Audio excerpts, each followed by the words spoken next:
Hacking phones at the News of the World has been endemic. Endemic? They've hacked thousands. Welcome to WatchMojo UK, and today we're revisiting the News International phone hacking scandal that shocked Britain and the world in the 2000s. He once emailed a journalist with the simple instruction, do his phone. In the mid to late 2000s, trouble was brewing for Britain's newspapers.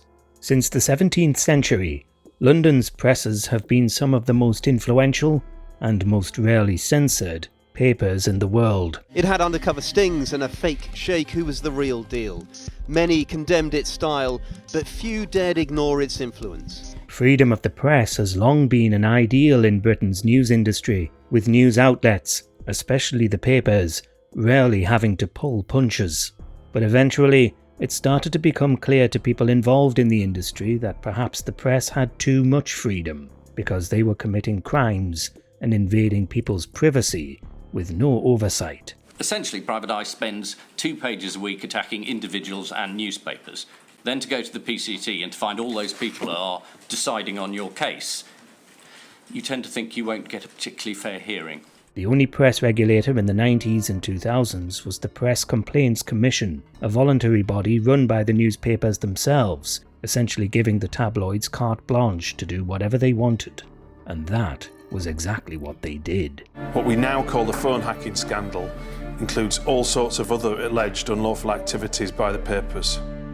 Celebrities were beginning to get suspicious that they were being listened to in the mid-noughties, with many, including Heather Mills, at the time married to Paul McCartney, and Shobna Gulati, then starring in Coronation Street, filing reports with the PCC because, already, they thought their phones were being tapped. I said, and I thought it was funny that my messages have been listened to, so you've hacked me. And he said, and that was something we hadn't even thought of or knew of in those days. They weren't sure how their phones were being accessed, but after repeatedly switching numbers and finding paparazzi wherever they went, even when they'd only told one person via a call or text where they were going, they knew it was something to do with them. In later documentaries, Mills has said that the press intrusion was one of the reasons her marriage to McCartney fell apart. I couldn't figure out how the paparazzi knew where I was going in Manchester.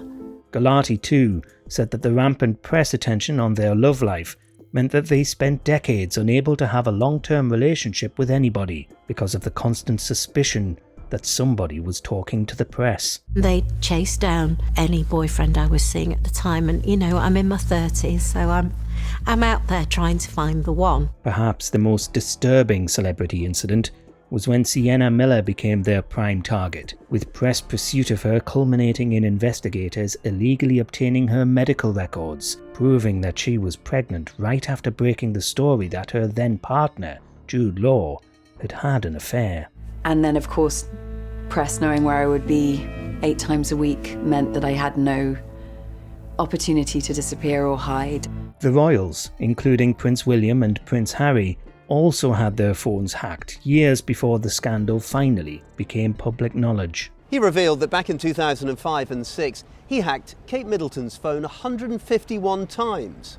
The way the stories were reported made it seem like people near and dear to these celebrities, including partners, friends, family and employees, were actively selling stories to the tabloids, notably the ones under News International and the ones in the Mirror Group. And that's a sign to us that may have been material taken from phones, or to cover up the fact that information was taken from phones. Specifically, this was the News of the World, The Sun and the Daily Mirror. These 3 were the main tabloids dealing in phone hacking. Distrust was sown between stars and their closest friends, ruining countless relationships and making them deeply paranoid for years to come, unable to stop stories from leaking. I wasn't comforted by the fact that she wouldn't run it because I was just horrified about how she might have known. I felt somebody must be selling stories. But it looks like the papers thought they had plausible deniability because of the way the phone hacking was being done. Essentially, the people actually doing the hacking and acquiring the information were, for the most part, but not always, private investigators. And no one hacked more for the paper than this man, Glenn Mulcaire. The private investigator paid £100,000 a year by News International. They would hack the phones and then sell the information to the papers, who pretended to have plausible deniability, claiming that they didn't know where the information had come from.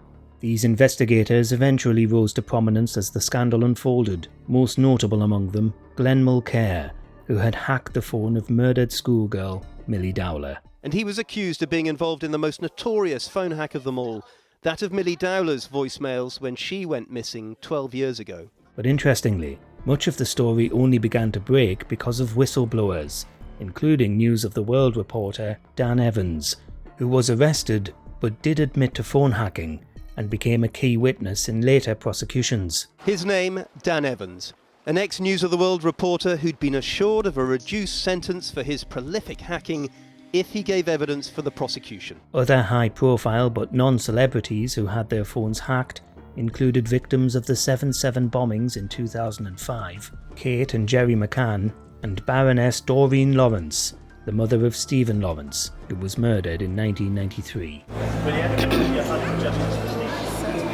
Well, no, because Stephen's killers are still walking the streets.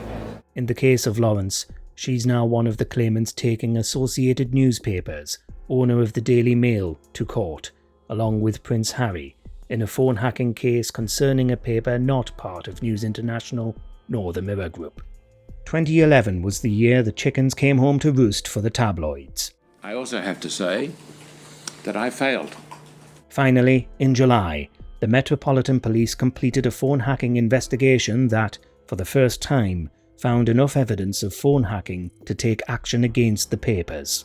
Previously, the Met had investigated, but the investigations had all petered out or been resolved privately without the public hearing about them.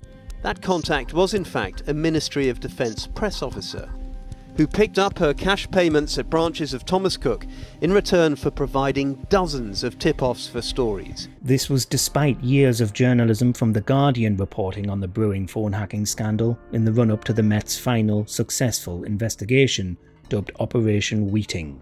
By now, News International had already admitted liability for privacy violations in a handful of cases, including Sienna Miller's. Operation Wheating was eventually joined by Operation Elvedon, a tandem investigation into whether serving police officers had taken money from private investigators and news outlets to hand over confidential information. It left the police humiliated, politicians tainted, and the News of the World, 168 years in the making, gone in a day. One of those convicted under Elvedon was April Casburn, a detective chief inspector and one of the UK's most senior counter-terrorism officers, who got 15 months in prison after being found guilty of misconduct in public office. Operation Wheating, meanwhile, eventually saw over 20 arrests. A jury today ruled Andy Coulson did know phone hacking was taking place at his newspaper. The most high-profile were those of Andy Coulson, former News of the World editor and former director of communications for David Cameron, Rebekah Brooks, another former News of the World editor, Neil Wallace, a former deputy editor, and Clive Goodman, a former royal editor for the paper who'd previously been charged, along with Glenn Mulcaire, of the earlier royal phone hacking scandal. I am innocent of the crimes that I was charged with, and I feel vindicated by the unanimous verdicts. In the aftermath, the News of the World shut down, with all of its advertisers pulling out. It wasn't possible for the paper to continue, but it was promptly replaced with The Sun on Sunday. Andy Coulson has now been found guilty of a hacking conspiracy, hacking which happened under his editorship at the News of the World on an industrial scale.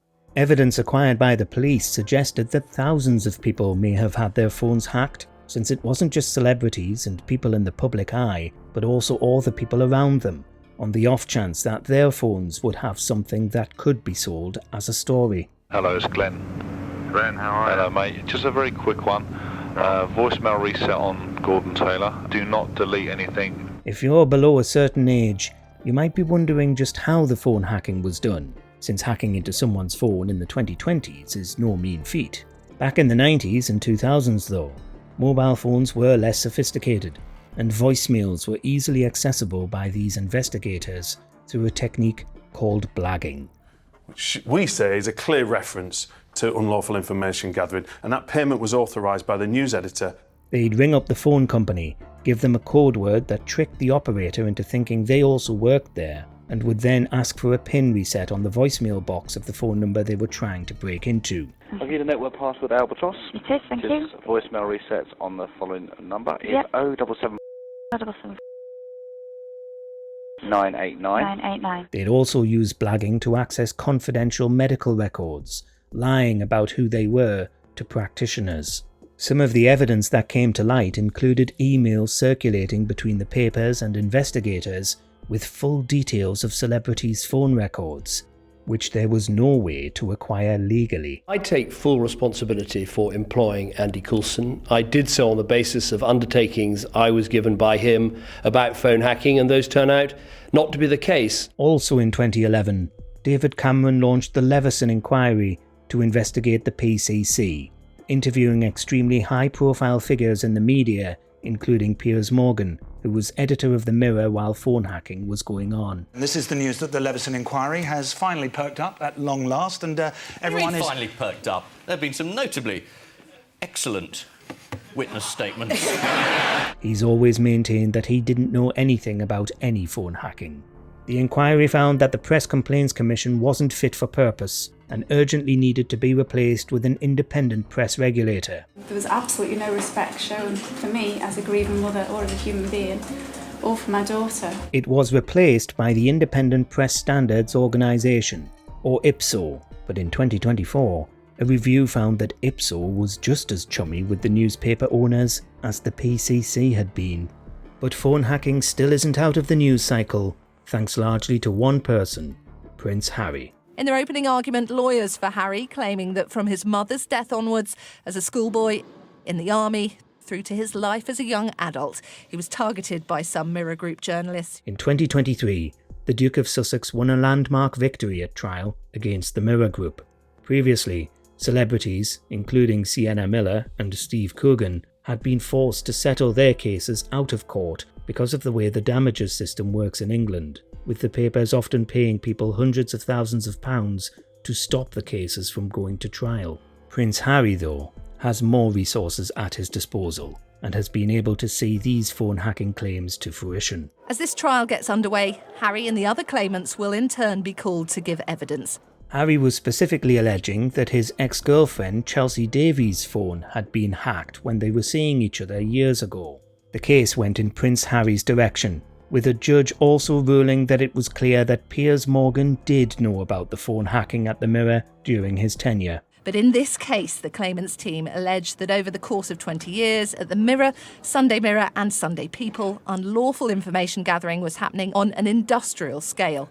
We are still waiting for Prince Harry's other lawsuit, the one against the Daily Mail, to go to trial and show definitively whether the Mail was also phone hacking. Others going after the Mail include Doreen Lawrence, Sir Elton John and Elizabeth Hurley. Did you know that that was unethical? Not unethical, no. Decades on, we're still feeling the ramifications of the phone hacking scandal and trying to find out how many people were involved and how deep criminal activity in Fleet Street runs. A reasonable editor would not have thought, I must hack into a murdered girl's phone, or I must run a story about someone about whom there appears to be no evidence and say he's the murderer. What do you think should happen to the papers involved with phone hacking? Let us know in the comments.